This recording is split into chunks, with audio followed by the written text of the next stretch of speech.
1 কোটি টাকার উপরে। ইমাম সাহেবকে আপনি বেতন কত ইমাম সাহেবের? 7,500। তো কোন ছাগলের বসবাস এই এলাকায়? এই এলাকায় কোন ছাগল আর পাগলের বসবাস?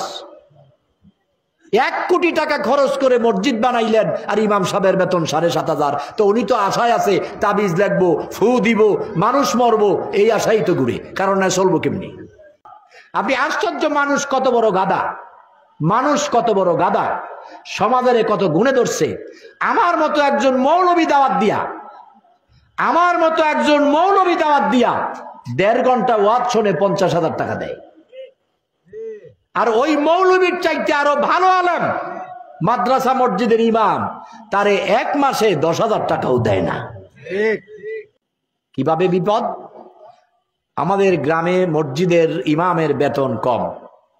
এই বাংলাদেশে যত জাতি আছে, রিক্সা চালক, ভ্যান চালক, নাপিত, মুচি, ঊর্ধ্বতন কর্মকর্তা, পুলিশ, আর্মি, ব্যবসায়ী, ইমাম, মুয়াজ্জিন, বলেন তো সবচাইতে নির্যাতিত, নিপীড়িত, অবহেলিত কারা?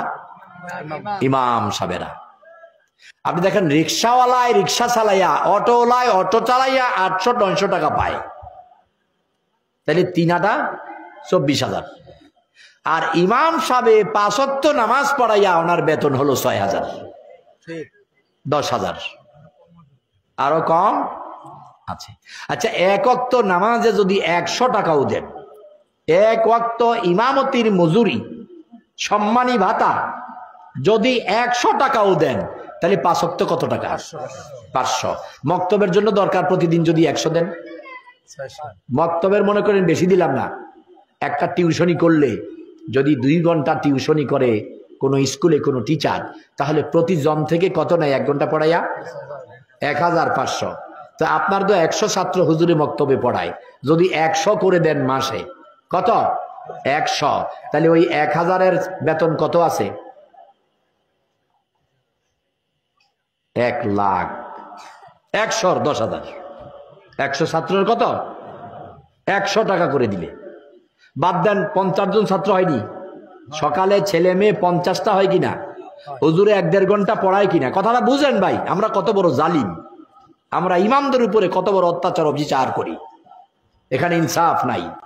আপনি আশ্চর্য, মানুষ কত বড় গাদা, মানুষ কত বড় গাদা, সমাজের কত গুণে ধরছে।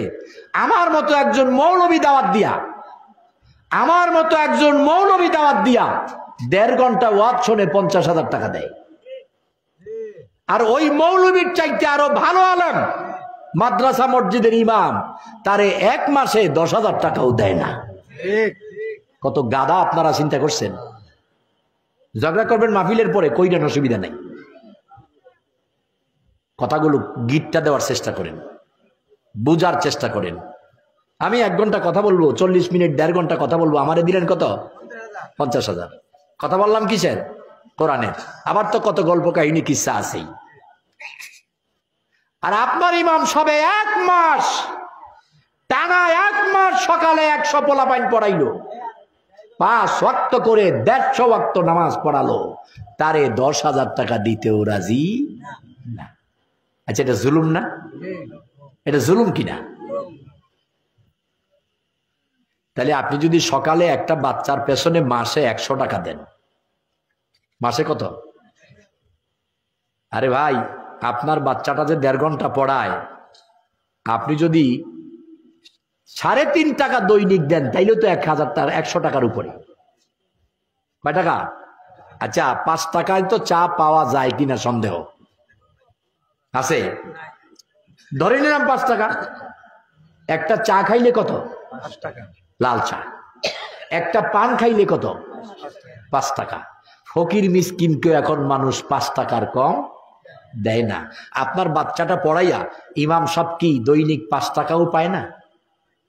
আপনার বাচ্চাটা 1.5 ঘন্টা 1 ঘন্টা কোরআন পড়াইয়া ইমাম সাহেব কি দৈনিক 5 টাকাও পাইতে পারে না? তো যদি দৈনিক 5 টাকা দেন, 30 দিনে কত? তাহলে 50 জন পোলাপাইন হয় না? এমন মসজিদ তো নাই।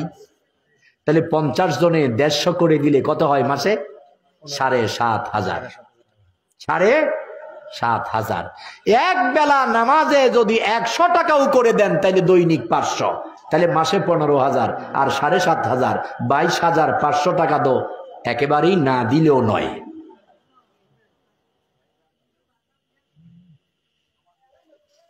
আচ্ছা আপনি বলেন, আপনি নিজে বলেন, যেই সন্তানটা বাচ্চাটা মক্তবে পড়াইয়া ইমাম সাহেবকে মাসে 100 টাকাও দেন না, ওই সন্তানটাকে ক খ এ বি সি 1 2 3 1 2 3 পড়াইয়া প্রাইভেট পড়ালে ওই ম্যাডাম অথবা স্যারকে মাসে কত দেন? আচ্ছা 200 টাকার নিচে কেউ প্রাইভেট পড়ায়?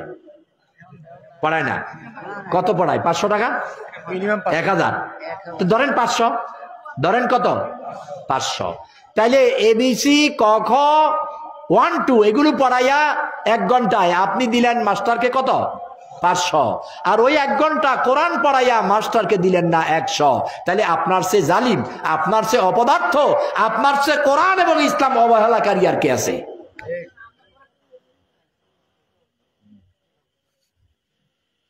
বলবেন হুজুর আপনি কি শুরু করলেন? কথাগুলো সমাজে প্রয়োজন আছে না নাই? অবহেলিত ইমাম সাহেবেরা, অবহেলিত ইমাম সাহেবেরা। আবারও কত কথা। আরে মিয়া যে কোনো চাকরি বিনা নোটিশে যায় না, সময় না দিয়া যায় না।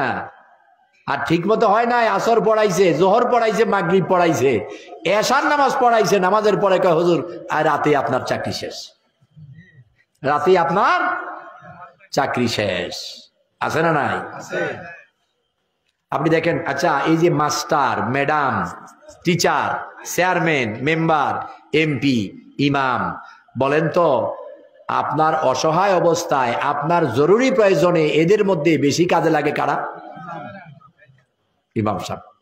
বিয়ে পড়াবেন, হুজুরকে ডাক দেন। বিয়ে ভাঙবেন, হুজুরকে ডাক দেন। দোয়া পড়াবেন, হুজুরকে ডাক দেন। আব্বা মারা গেছে, ইমাম সাহেব জানাজা আপনি পড়াবেন।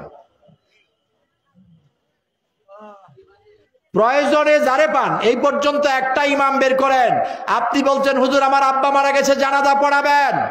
এই নাগাইশের একটা লোকে সাক্ষী দেন কোন ইমাম বলছে যে না আমার ব্যস্ততা আছে আমি পড়াবো না, আমারে বেতন কম দিছেন আমি আজকে আপনার বাবার জানাজা পড়াবো না, আমার 6 মাসের বেতন বাকি, অতএব আপনার চাচার জানাজা আমি পড়াইতে রাজি না। পাইছেন একজন? পাইছেন? পান নাই। দরবারি কয় টাকা দাও না, যাব না। স্যারে কয় গেল মাসের বেতন বাকি, এই মাসে আর পড়াইতাম না। স্কুলওয়ালায় কয় নাম কাটো, পরীক্ষার ফিস নাই, পরীক্ষা দেওয়া যাবে না। কিন্তু কোন ইমাম মুয়াজ্জিন এই পর্যন্ত বলে নাই যে বেতন কম, অতএব জানাজা স্ট্রাইক করলাম, দোয়া করব না। বলে আপনার বিপদে তাকে কাছে পান, কিন্তু তাকেই আপনি অবহেলা করেন, অমর্যাদা করেন। আপনাদের নাগাইছে এটা উত্তরপাড়া না দক্ষিণ পাড়া? মসজিদের নাম কি? এখানে মসজিদ কোনটা? বাইতুল মামুর জামে মসজিদ। পাকা না কাঁচা? টাইলস আসেনি? আছে। কত বড়? অনেক বড়। 1 কোটি টাকা ব্যয় হয়েছে না আরো কম? 1 কোটি টাকার উপরে। ইমাম সাহেবকে আপনি বেতন কত ইমাম সাহেবের? 7,500। তো কোন ছাগলের বসবাস এই এলাকায়? এই এলাকায় কোন ছাগল আর পাগলের বসবাস? 1 কোটি টাকা খরচ করে মসজিদ বানাইলেন আর ইমাম সাহেবের বেতন 7,500। তো উনি তো আশায় আছে তাবিজ লাগবো, ফু দিব, মানুষ মরবো, এই আশাই তো ঘুরে, কারণ না চলবো কেমনি? 1 কোটি টাকার মসজিদ, ইমামের বেতন 7,500, মাগার মসজিদ 10 কোটি টাকা খরচ করব, মসজিদ হবে পাকা, কারুকার্য অনেক বড়, অনেক সুন্দর, ইমাম কোন রকম হইলেই চলে। এটা কি বুদ্ধিমানের কাজ? আফসোস। ওই দিনকার ভাই রাগ করতেছেন? রাগ করলে ধরলে পরে না ধরবেন, এখন তো ধরতেন না, কি কর ঠিক না? ওই দিনকার মসজিদ গুলো ছিল কাঁচা, খাজুর পাতার ছানি, বৃষ্টি হলে সেজদা দিলে কপালে লাগতো পানি। কিন্তু ইমাম আর মুসল্লি গুলো ছিল পাকা, ইমাম আর মুসল্লি গুলো ছিল দামি। আজকার মসজিদ গুলো পাকা, ইমাম আর মুসল্লি গুলো কাঁচা। বেটার 100 টাকা বেতন, 6 মাসের বাকি। আছে না এমন লোক? হ্যাঁ, এমন লোক আছে কিনা? ভাই মোনাজাত দিয়ে দেবো না আর কটা কথা বলবো? বলেন বলেন।